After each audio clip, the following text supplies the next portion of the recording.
You.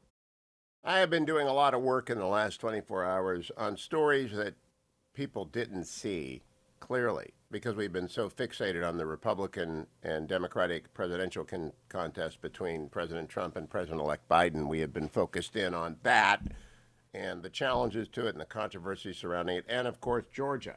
And before I go any further, to my Georgia affiliates, you must register by December 7th. The country depends upon these two Senate elections. It will go way left if John Ossoff and Raphael Warnock win. It will stay steady Eddie in the middle if David Perdue and Kelly Loeffler win re-election. Now, Senator Perdue and Senator Loeffler are favored because Georgia is traditionally a red state, but until the recount comes in, we believe President-elect Biden won it. The recount is proceeding. They found 2,600 ballots yesterday, so I'm very glad they're redoing the recount. But 2,600 ain't 12,000, and so it's now a 10,000 vote race as opposed to a 12,000 vote race. But it's still heavily favored to stay in the Biden column. I don't know if those votes will affect David Perdue, and whether he got to 50%, I doubt it. I think Senator Perdue and Senator Loeffler both have to fight off John Ossoff and Raphael Warnock. To everyone in Georgia, Democrat and Republican, Independent, you're just a plaything of Chuck Schumer. They think of you like they're the kitten and you're the ball of string. Here's Chuck Schumer talking about Georgia, cut number 1. Now we take Georgia, and then we change the world. Yeah! I'm sorry, can you repeat that, Mr. Schumer? Now we take Georgia, and then we change America. That's what they're going to do to you, Georgia. Here's John Ossoff, the lefty who makes AOC look like, a PhD from Oxford, cut number 2. We need to send a message this year. We need to send a message that if you indulge this kind of politics, you're not just going to get beaten. You're going to get beaten so bad you can never run or show your face again in public.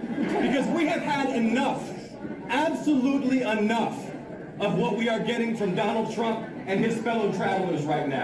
Trust fund socialist and child wonder John Ossoff. I don't think he's going to beat David Perdue, but he wants to. On the other side, up against Kelly Loeffler, is a radical. I mean, genuinely a radical. Here is Raphael Warnock in the pulpit. He's a great preacher, by the way, but he preaches a gospel with which I am not familiar. Cut number 3. And if it is true that a man who has dominated the news and poisoned the discussion for months needs to repent, then it is doubly true that a nation that can produce such a man and make his vitriol go viral needs to repent.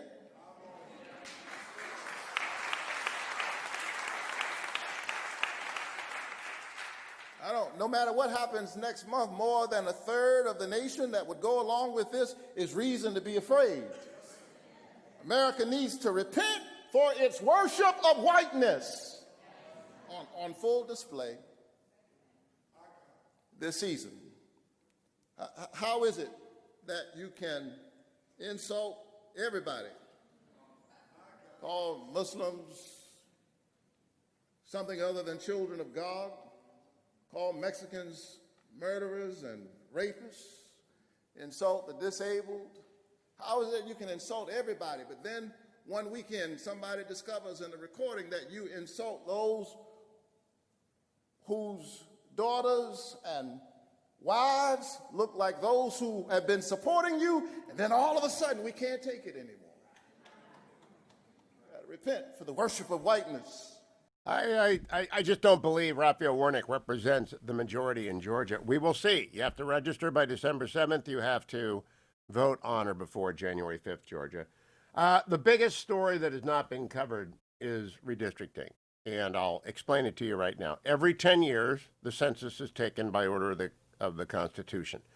The 435 House seats are first allocated one to a state, and then proportionally based on population. So Wyoming gets one, Rhode Island gets one, and then, California gets, 49, 52, something like that. I haven't checked recently what the new number is going to be. It has 55 now, but I don't know what it's going to be under 20, under the 2020 census. I don't know that we've got the numbers yet.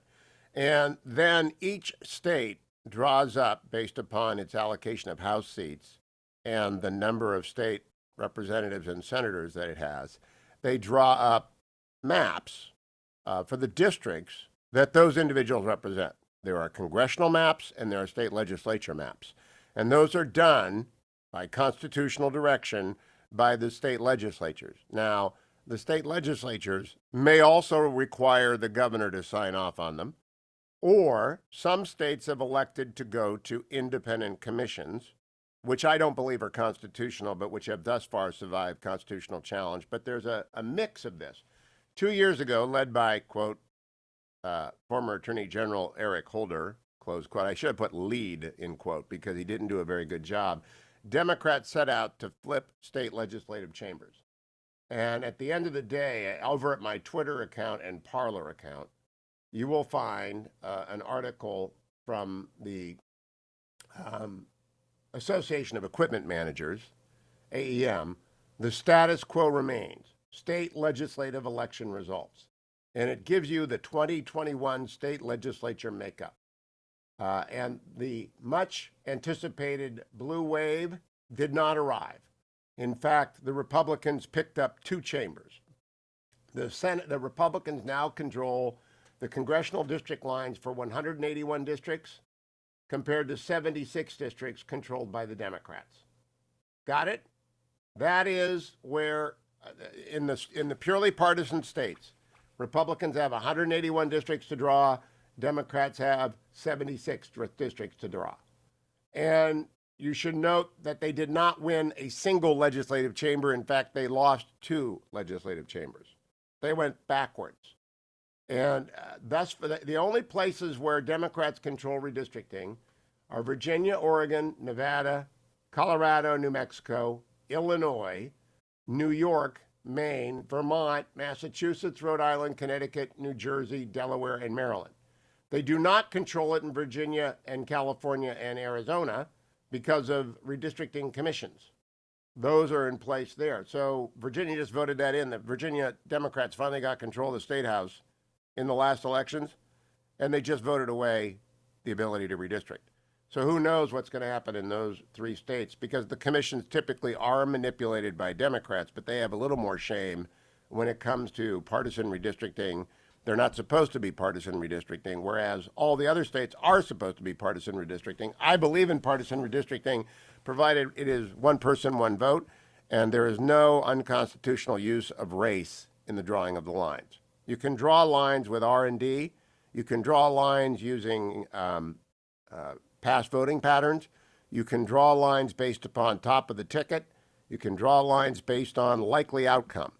You cannot draw lines based upon race, ethnicity, religion, the 3 prohibited big citizenship, the 3 big alienage, not citizenship, excuse me. Those are unconstitutional considerations when you are drawing maps. But you can certainly say, I want to put all the Republicans I can into power. And that's going to happen in 29 states and 181 districts. So the Republicans are well on their way. And even where the Democrats control, they have to allow for Republicans, just like the Republicans have to in Ohio, crowd all the Democrats into one district. You know, they can get them down to 2 districts, I think, in Ohio this year. I don't know if Tim Ryan's going to survive. He's got to be looking at that redistricting process and saying, oh, my goodness. Pennsylvania, they got a do-over from the Pennsylvania Supreme Court. That's not going to fly with this new Supreme Court. That's the other thing that matters. With the 6-3 majority, the last time redistricting came with a vengeance before the Supreme Court, Anthony Kennedy was on it. That was a 5-4 court in favor of hand-wringing.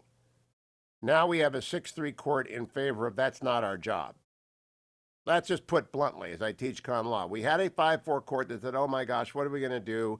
The partisan redistricting is out of control. And Democrats wanted that for a long time because all their fancy formulas that no one could understand would have elected Democrats. That's not what happened because Donald Trump led the Republicans in the Congress, the Republicans in the Senate, and the Republicans in the state legislatures to massive victories, massive one-of-a-kind victories because he turned out every Republican in the land.